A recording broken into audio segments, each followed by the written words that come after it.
Olá, galerinha do sexto ano, vamos lá para mais um conteúdo do nosso terceiro bimestre. Vamos lá, pessoal, para mais uma videoaula. República Romana, né, gente? Vamos analisar a estrutura política e administrativa da República Romana, né? Vamos também falar sobre os fatores que levaram às guerras púnicas, tá? E refletir também sobre os motivos que possibilitaram o fim de um regime republicano. A estrutura política administrativa. Após a revolta dos patrícios, gente, contra o Tarquino Soberbo, como eu citei para vocês no vídeo passado, né, o regime monárquico foi abolido e os etruscos expulsos de Roma. A partir de então, foi inaugurado com um novo regime político sob a liderança do Senado. O novo regime, gente, recebeu o nome de república ou res publica, que foi trazido do latim, que significa coisa pública, ok? A direção política da república estava nas mãos dos patrícios, com grandes famílias aristocráticas formadas pelos membros mais ricos da sociedade. O poder estava dividido entre magistratura e o senado pelas assembleias, né? Entre os magistrados se destacavam os 2 cônsules, né, que eram eleitos para o período de 1 ano. Cada um tinha a sua função específica dentro de seus mandatos, né? Dentro do seu governo, podemos dizer assim. Um ficava com a liderança do Senado e o outro com o comando dos exércitos. Abaixo dos cônsules havia ainda outros tipos de cargos administrativos que estavam diretamente subordinados à sua liderança, ok? Os pretores, né, deveriam zelar pela aplicação da justiça.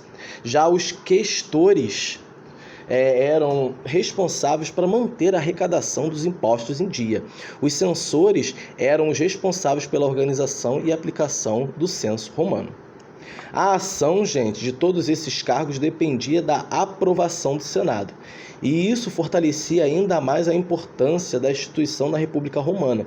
O Senado, gente, ele era formado por 300 membros, tá? Todos eles nobres e ricos. E o cargo de senador era vitalício, ou seja, durava a vida inteira. Eu também quero destacar para vocês que para ocupar qualquer cargo político importante na República Romana, era necessário possuir um grande patrimônio, pois o político tinha a obrigação de arcar com as despesas do seu cargo, né? Foram criadas também as assembleias, né? A Assembleia das Tribos, a Assembleia da Plebe e a Assembleia Centuriata, ok? A primeira constituía a reunião de acordo com a localização geográfica e a origem de cada membro. A segunda, né, que era a da plebe, representava decisões da plebe enquanto a classe. E a terceira, que era a centuriata, constituía a reunião emergencial do exército para decidir sobre a guerra ou paz, ok? Aqui está o Senado romano durante a sua votação. E aqui nós vamos falar sobre os patrícios e os plebeus, né? Conforme os patrícios foram monopolizando as funções políticas, os plebeus se sentiam cada vez mais excluídos da participação política. Com todo o tempo, né, os plebeus começaram a pressionar os magistrados e o Senado e aceitar a criação de um cargo representativo para a plebe. Além disso, gente, os patrícios sabiam a grande importância da plebe para a formação e funcionamento dos exércitos de Roma. A maior parte da infantaria era formada por plebeus.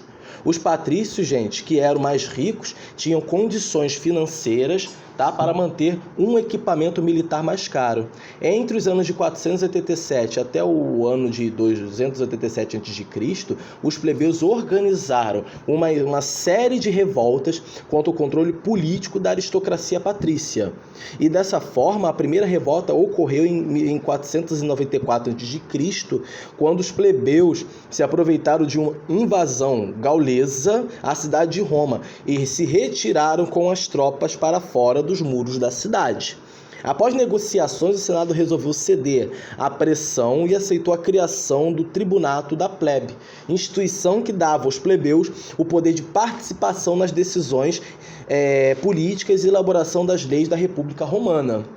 Desde a função, né, de Roma, as leis foram aplicadas pelos patrícios em benefício próprio, não haviam leis escritas e as famílias mais ricas eram as únicas que conheciam e sabiam interpretá-las. Tá? Com consequência, os plebeus eram constantemente prejudicados. Para acabar com essa situação, gente, os plebeus se revoltaram novamente no ano de 450 a.C., obrigando o Senado e os magistrados a criar um código de leis escritas chamado de Lei das 12 Tábuas. A partir disso, então, todos poderiam ter acesso às leis, para que ninguém fosse condenado à maneira injusta. A lei, gente, do controle político, os patrícios dominaram durante muito tempo a economia de Roma, pois eles eram donos da maior parte das terras cultiváveis em todo o território romano. Como naquele período a riqueza estava diretamente ligada à posse de terras, quem tivesse mais terras automaticamente seria mais rico e, portanto, mais poderoso. Os plebeus não tinham condições de manter suas terras e acabavam pegando empréstimos com os patrícios. De acordo com as leis antigas, quem não pagasse uma dívida deveria ser transformado em escravo, até que a dívida fosse paga, e assim a pessoa voltasse ao seu posto. E no ano de 367 ao ano de 366 a.C., após uma revolta, foi abolida a possibilidade da escravidão por dívidas. Os principais resultados, gente, das revoltas plebeias foram o Tribunato da Plebe, que foi no ano 494 a.C., após séculos de monopólio político dos patrícios, os plebeus conseguiram conquistar o direito de obter um representante junto ao seu Senado. Os plebeus passaram a eleger um tribuno da plebe, que tinha o dever de defender os direitos da plebe. Lei das 12 Tábuas, no ano de 450 a.C. Os juízes decretariam leis escritas, válidas para os patrícios e plebeus. Essas leis, gente, foram amplamente favoráveis, aos patrícios, embora servissem com clareza para evitar qualquer tipo de arbitrariedade contra os plebeus. A Lei Calunéia, que durou do ano 445 a.C., permissão do casamento entre plebeus e patrícios. A Leis Licínias Sextias, que foi do ano de 367 a.C., a lei que cancelava a dívida dos que os plebeus haviam feito com os patrícios. Lei Poéterea Papira, do ano de 326 a.C. No ano de 336 a.C. foi decretada uma lei que proibia toda e qualquer forma de escravidão de plebeus por dívidas. Em 326 a.C., a escravidão romana chegou ao fim. A Lei Hortência, do ano de 286 a.C., elevava o status do tribunato da plebe, permitindo que pudessem aprovar ou reprovar leis. Ok? Com a rainha egípcia, teve o seu filho Ptolomeu XV, 15º pelo Ptolomeu, Caesar, com quem Cleópatra chegou a dividir o reinado do Egito, mas Cleópatra parecia ter uma queda por líderes romanos, pois depois da sua morte, de Júlio César, a rainha passou a ser amante de Marco Antônio, com quem teve mais 3 filhos. Cleópatra, gente, ficou no poder da ascensão de Otávio, e a rainha dos reis, como era conhecida, e se suicidou com uma picada de cobra. Ok? Só uma curiosidade, Júlio César, foi o último governante da República Romana, atuou como cônsul, posteriormente como ditador, ficando no poder do ano 100 a.C., até o ano 44 a.C. Durante seu governo conheceu Cleópatra, rainha do Egito, com quem teve relações além das diplomáticas.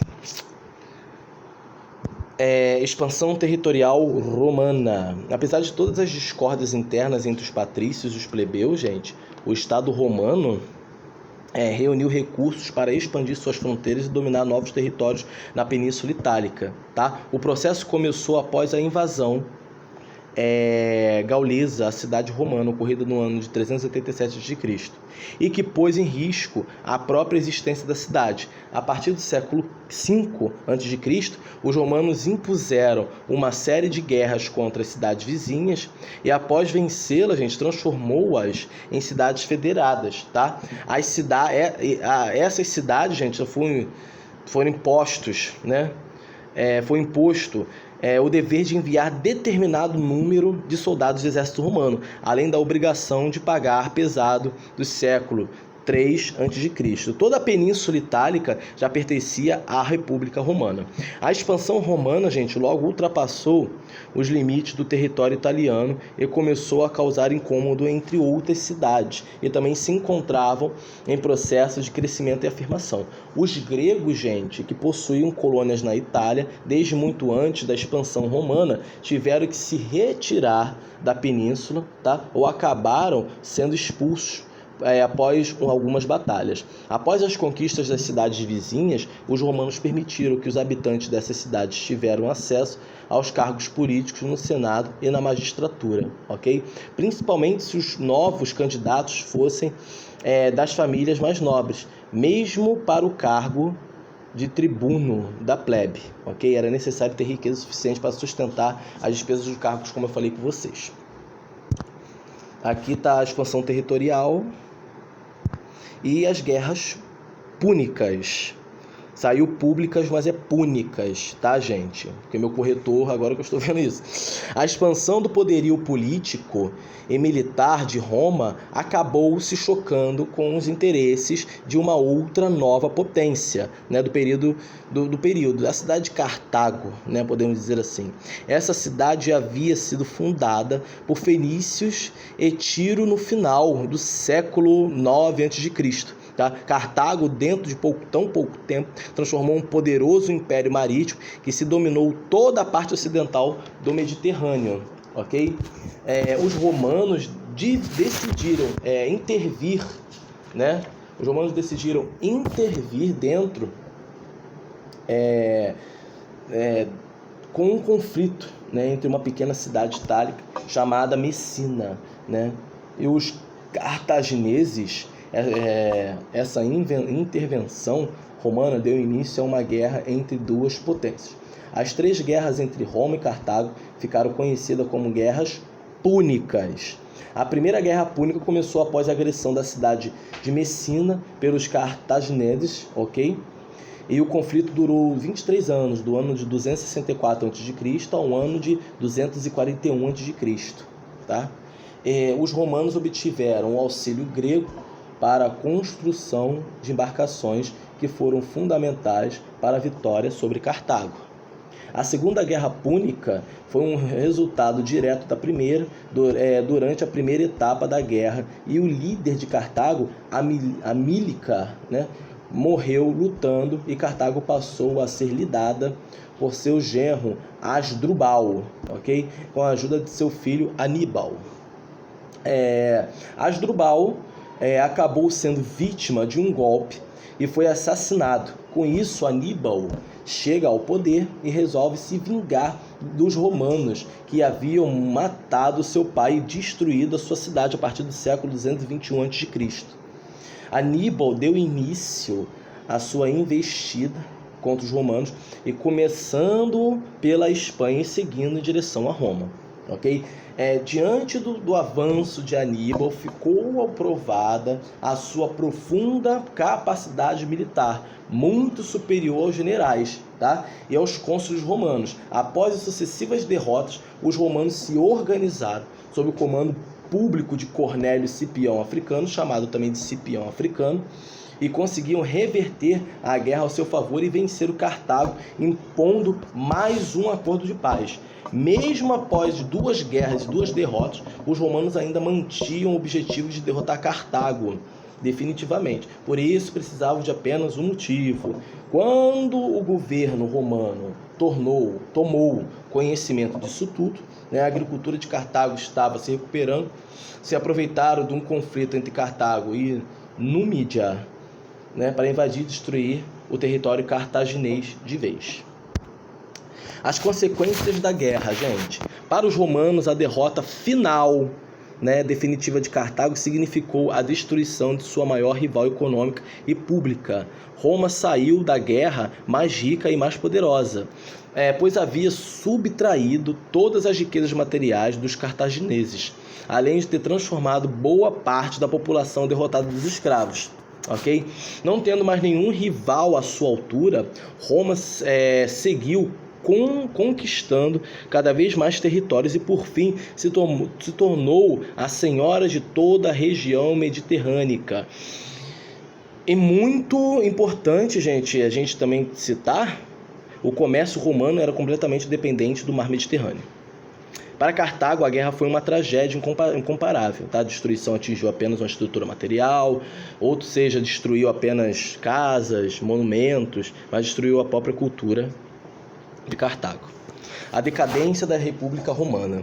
Nem todos os cidadãos romanos foram beneficiados pela guerra contra Cartago, enquanto os patrícios e os cavaleiros, que já eram grandes possuidores de terras, foram presenteados com ainda mais terras, e os plebeus foram mais uma vez prejudicados. Um grande número de plebeus morreu lutando dentro dessa guerra. Os plebeus, gente, que sobreviveram à guerra, quando retornaram a Roma, viram suas terras invadidas. Além disso, grandes terras dos patrícios passaram a receber uma enorme quantidade de escravos, o que se tornava impossível que os pequenos produtores pudessem concorrer com mais ricos. Diante de tal situação, muitos pequenos agricultores que não tinham mais condições de manter suas terras migraram em massa para as cidades. Ok? Reforma dos irmãos Graco. Não é Draco Malfoy não, é Graco. Ok? Com o aumento do número de pessoas pobres em decorrência da guerra pela grande quantidade de pobres que migraram em direção à cidade, tornou-se urgente para buscar a solução que beneficiasse a todos. Foi com esse objetivo, em 133 a.C., Tibério Graco, eleito tribuno da plebe, com sua principal proposta para reverter a situação, foi a aplicação de uma reforma agrária, que tornaria possível a limitação do tamanho das terras trabalhadas públicas, com uma pessoa que poderia possuir a estabilidade de divisão de terras entre os camponeses e os mais pobres. As reformas que eu resumir aqui para vocês distribuição de alimentos, trigo para os plebeus com preço mais baixo de costume, direito de cidadania romana aos aliados, responsabilidade de Estado pela produção e manutenção dos equipamentos de guerra aos militares, ok? Crise na República. A expansão territorial, romana tornou-se necessária a convocação constante de soldados para as linhas de frente das diversas batalhas que ocorriam, Muitos camponeses começaram a recuar a participar, pois o Estado não estava obrigado a pagar salários aos soldados. A profissionalização do exército, ocorreu quando o general Caio Mário foi eleito cônsul no ano 107 a.C., e Mário instituiu o pagamento de salário aos militares, o que possibilitou o crescimento do número de soldados e aumentou o prestígio dos generais. Ok? Em seguida, o general Lúcio Sila foi eleito cônsul e aplicou o golpe de Estado, declarando-se ditador perpétuo. Todavia, o seu estilo de governo, que incluiu diversas perseguições e mortes, causou sua expulsão do governo. O primeiro triunvirato romano. Após a queda do general Lúcio Sila, surgiram outros generais que passaram a disputar pelo poder. O primeiro dele foi Pompeu, o general que havia conquistado a maior parte dos territórios palestinos. O segundo general era Marco Licínio Crasso, um homem que havia vencido os espartacos. E o terceiro vinha Júlio César, no ano de 60 a.C., estes três comandantes militares dividiram entre si a administração do vasto território romano. Ok? Crasso foi em direção ao Oriente Médio. Júlio César foi para a Gália com o objetivo de conquistá-la, e Pompeu ficou em Roma. Esse sistema de governo ficou conhecido como primeiro triunvirato. 3 ok? Os 3 reis, podemos dizer assim. Após conquistar Gália, Júlio César decidiu seguir em direção a Roma para conquistar o poder para si. César venceu o exército liderado por Pompeu e assumiu o poder, né? O Senado se viu forçado a nomear César ao cargo, né, de ditador, e que lhe possibilitou aplicar profundas reformas sociais que incluíam, né, a distribuição de terras entre seus ex-soldados, a diminuição do preço de trigo, ok? O segundo triunvirato. A atitude dos senadores não trouxe nenhum resultado positivo, pois logo após a morte de Júlio César, o poder foi novamente repartido, tá? Em 3 principais políticos, mandantes militares, tá? O segundo triunvirato foram eles, Caio Otávio, Marco Antônio e Lépido. Lépido ficou com o território africano, litoral do norte, porém logo após retirou-se para a política pública. Otávio ficou com os territórios do ocidente e Marco Antônio assumiu o controle dos territórios do oriente. A rivalidade entre Marco Antônio e Otávio, né, foi tanto na área política como pelo fato de envolvimento amoroso de Marco Antônio com a rainha Cleópatra, né? Declarando ao Senado que Marco Antônio pretendia tomar o governo, Otávio obteve apoio dos romanos para derrotá-lo e assim conseguiu alcançar o seu principal objetivo, tornando-se o único líder de Roma. Beleza? Gente, página 225, 226, 227 e 228. Já estou disponibilizando o gabarito para vocês. Opção 1, 2... 3, 4, 5, 6, 7, 8, 9, 10, 11, 12, 13, 14, 15, 16, 17, 18, 19 e 20. Galerinha, fiquem com Deus. Por favor, se cuidem, tá? Tô com muita saudade de vocês.